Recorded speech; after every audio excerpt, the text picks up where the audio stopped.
5 sacred truths you must guard if you want God's favor. Some truths were never meant to be spoken out loud, not because they are shameful, not because they are dark, but because they are sacred. There are things Jesus entrusts to your heart that were never designed to be handed over to careless ears or unprepared people, and when you give those holy things to the wrong hands, they don't just mishandle them, sometimes they crush them. Every one of us has felt the sting of sharing something deep, only to watch someone twist it, minimize it, mock it, or dismiss it. But the danger goes far deeper than hurt feelings. There are spiritual losses that occur when you reveal what heaven told you to protect. Destiny can be delayed, strength can be drained, confidence can collapse, even faith can be shaken.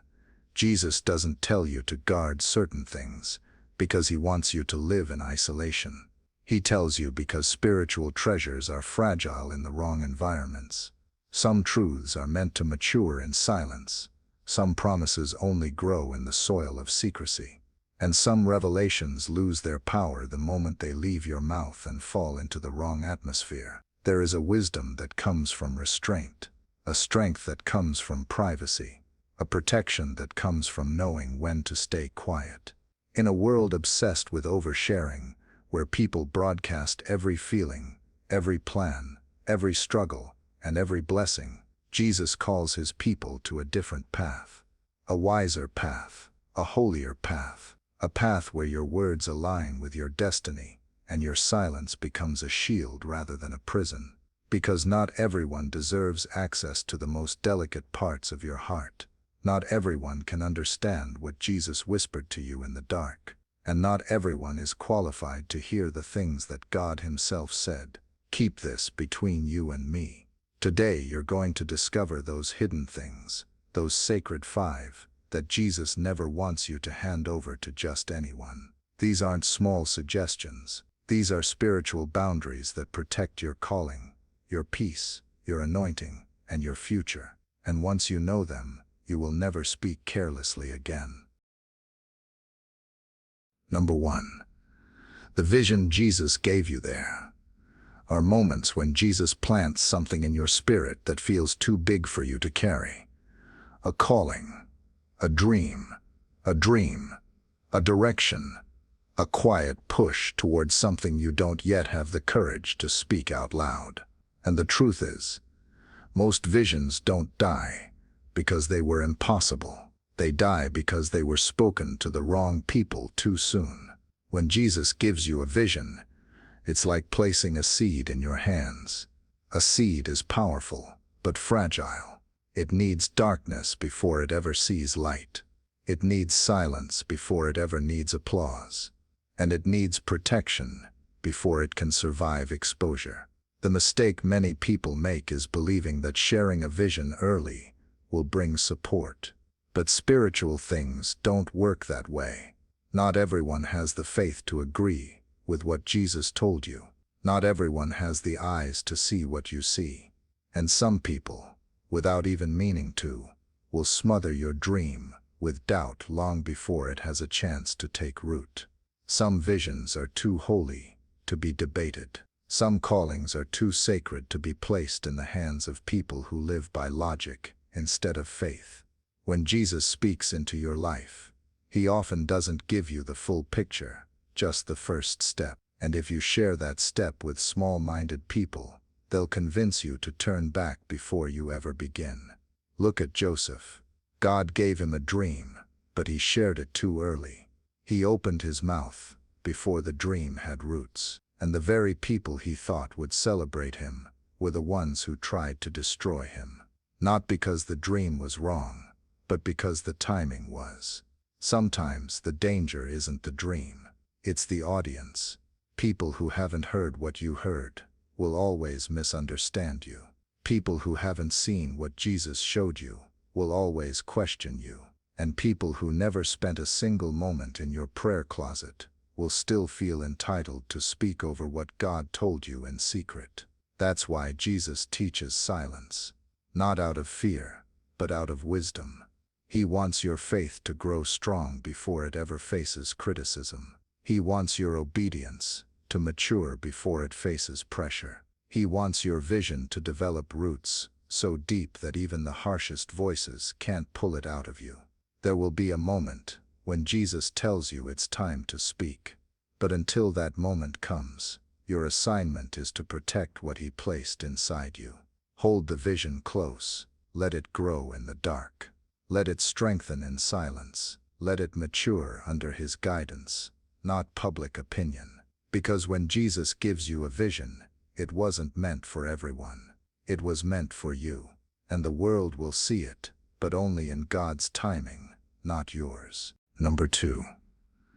Your deepest wounds and weaknesses. There are places inside you that only Jesus should see. Places that still ache, still tremble, still bleed in ways no one else understands. These wounds are not evidence of failure. They are the landscapes where Jesus has walked with you the closest, but they are also the parts of you that must be guarded with wisdom. Your deepest hurts are holy ground. Not everyone is allowed to stand there. Some people don't know how to hold a hurting heart. Some people listen only to collect information, not to offer healing. And some people, whether intentionally or carelessly, will turn your vulnerability into ammunition. That's why Jesus teaches you to be careful, not silent out of shame, but selective out of spiritual protection. When you share your wounds with the wrong ears, they don't help you heal. They reopen what Jesus is trying to close. They stretch the very places you're trying to strengthen. They speak words that echo long after they're gone, leaving you replaying old pain instead of walking into new freedom. Your weakness is not a sign that Jesus has abandoned you. It's the very place He is shaping you. But if you hand those sacred, unfinished parts of your soul to people who don't carry compassion, you will find yourself drained, discouraged, and doubting everything Jesus is doing in you. Healing is not a public event. It is a private encounter, a sacred process, a slow transformation that requires silence, patience, and the presence of the healer, not an audience. Even Jesus chose carefully whom He allowed close to His most vulnerable moments. In Gethsemane, He didn't invite the crowds. He didn't call the thousands. He took only a few, and even they struggled to understand. If the Son of God guarded His sorrow, you are not weak for guarding yours. Your weakness is not for everyone. Your tears are not for everyone. Your scars are not for everyone. There is a difference between confessing for healing and exposing yourself to harm. Some people will help you rise. Others will use your wound to keep you small. You must learn the difference. You must learn the wisdom of Jesus, who says, "Bring your brokenness to me first." Let Him be the one who hears the cry beneath your words. Let Him be the one who sees the memories you can't speak. Let Him be the one who heals what people would mishandle. When the time is right, Jesus will bring trustworthy hearts into your life. People who know how to carry your pain without crushing your spirit. But until those people come, protect the fragile places. Cover the tender parts. Let Jesus be the first voice in your healing, not the last. Your wounds don't make you weak. They make you human. But who you hand them to, that can determine whether you heal or whether you break again. Guard your heart. Let Jesus mend what only He understands. Number 3. The battles you're still fighting in secret. There are struggles you carry that nobody knows about, not because you're pretending to be strong, but because the battle is spiritual, personal, and still in progress. Some battles are not meant to be announced while they are being fought. Some storms are not meant to be described while you are still inside them. And some attacks require silence, prayer, and the steady hand of Jesus, not public commentary. Every believer faces hidden battles, temptations, thoughts, fears, old patterns that rise when you least expect them, warfare that hits without warning. And there are times when the enemy only knows where to hit you because you told the wrong people where you are weak. The devil is not all-knowing. He listens, he watches, he studies, he waits for information, and sometimes we hand it to him through careless confession, spoken to unwise ears. When you expose a battle too early, it can attract spiritual pressure you are not ready to face. When you share the wrong details with the wrong person, it can bring judgment instead of support, gossip instead of prayer, shame instead of strength. Some people don't want to help you win. They want to know where you're losing. This is why Jesus invites you to bring your battles to him before you bring them to people. He doesn't shame you. He doesn't expose you. He doesn't withdraw from your weakness. He walks into the very places you're afraid to admit, and he covers you with strength instead of criticism. Talk to him before you talk to them. Lay the fight at his feet before you place it in anyone else's hands. There will be a moment when testimony rises from your battle, but testimonies come after victory, not during the fight. You don't owe anyone a play-by-play of your spiritual warfare. You don't have to broadcast what you're wrestling with at midnight. You don't need to announce what Jesus is still delivering you from. A battle in progress is not for public display. It's for prayer.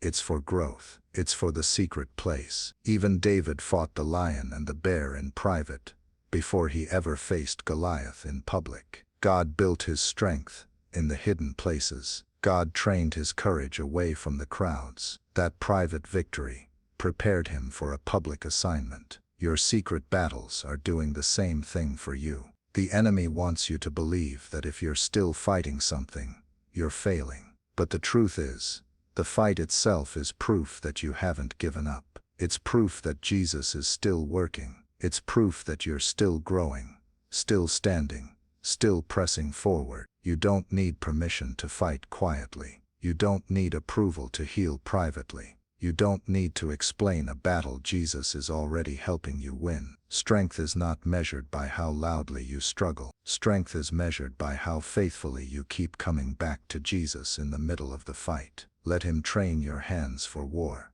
Let him steady your heart. Let him be your hiding place until the storm passes. And when victory comes, and it will, you will share it with confidence, not shame, because Jesus will have finished in private what the world was never meant to witness in the middle.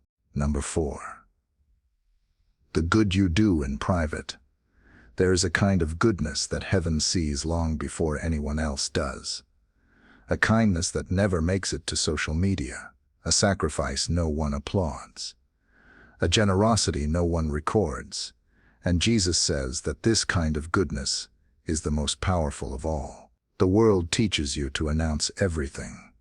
Announce your charity, announce your giving, announce your kindness, announce your service.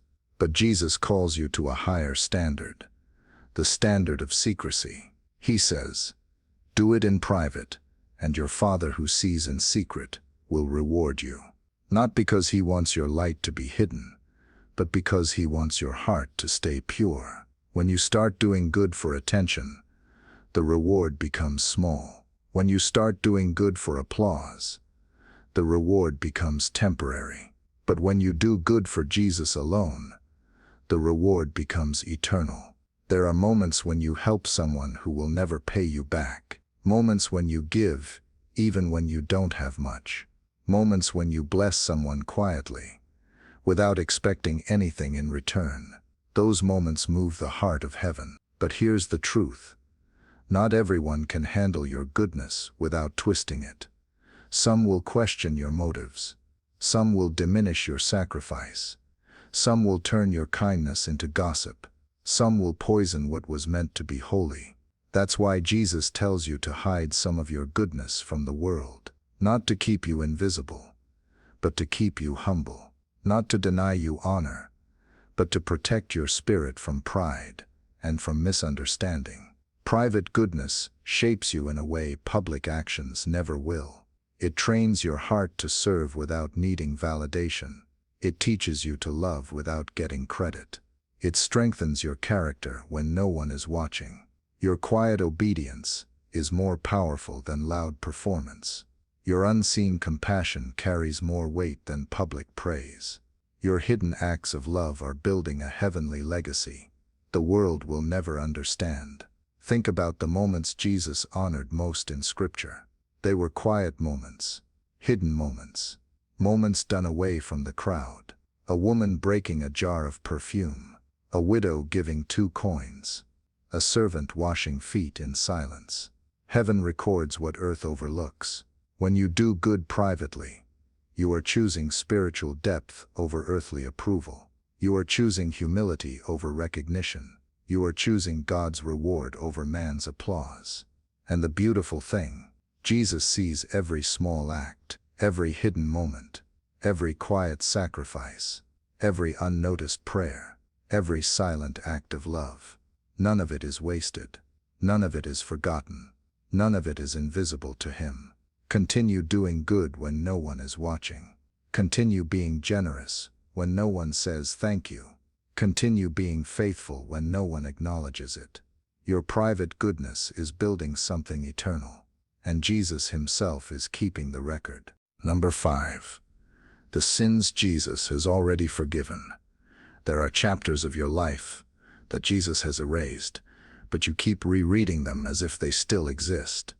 There are sins He has washed away, but you continue to drag into conversations, hoping someone will validate what Jesus already redeemed. There are failures He threw into the sea of forgetfulness, yet you keep pulling them back to shore. Jesus does not want you to live that way, because every time you expose old sins to the wrong people, you breathe life into what Jesus already buried. Some people don't know how to handle your past.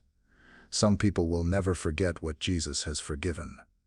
Some people will use what you confess as a reason to question your calling, your worth, or your character. And that is why Jesus tells you to guard the sins He has already covered. You are not hiding the truth. You are honoring grace. Your past is a testimony, but not everyone is entitled to the whole story.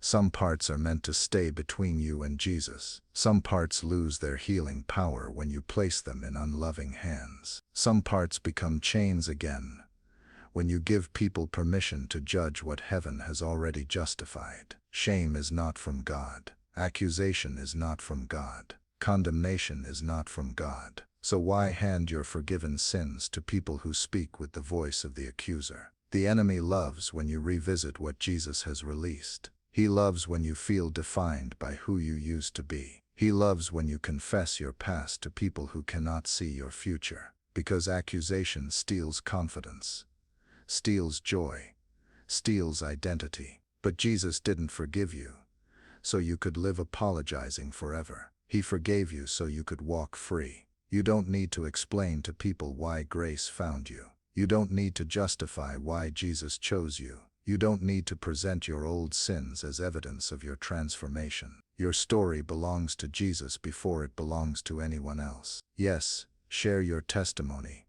when the Holy Spirit leads you. Share it to help the broken, lift the hurting, or shine light into someone's darkness. But do not share it out of guilt, fear, or the pressure to prove yourself. And never share it with those who will mishandle your vulnerability. Jesus knows the whole truth, and He still calls you His. He knows the mistakes, and He still sees destiny in you. He knows the failures, and He still chooses you for purpose. The world may bring up your past. Jesus never will. When He forgives, He erases. When He cleanses, He restores. When He redeems, He makes new. So guard the sins Jesus has already forgiven. They are no longer your identity. They are no longer your burden. They are no longer your story to relive. Grace has spoken a better word over you. Walk in that word, live in that freedom, and let the past stay where Jesus placed it.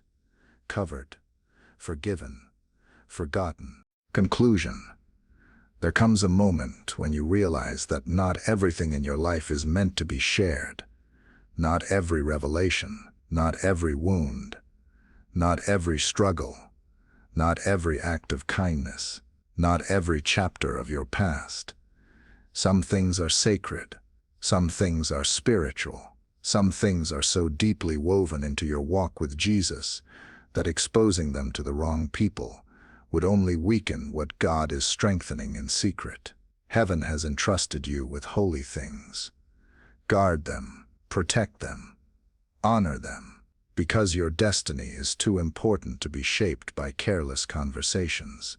Your calling is too precious to be handed to people who do not carry your heart, and your healing is too fragile to be exposed to those who have not earned the right to hear your story. Jesus is teaching you a new kind of wisdom, the wisdom of silence, the wisdom of timing, the wisdom of discernment. He is teaching you that there is power in holding back, power in privacy, power in keeping certain parts of your life hidden beneath His wings. The world may call it secrecy. Heaven calls it protection. You don't have to let everyone into the deepest parts of your spirit.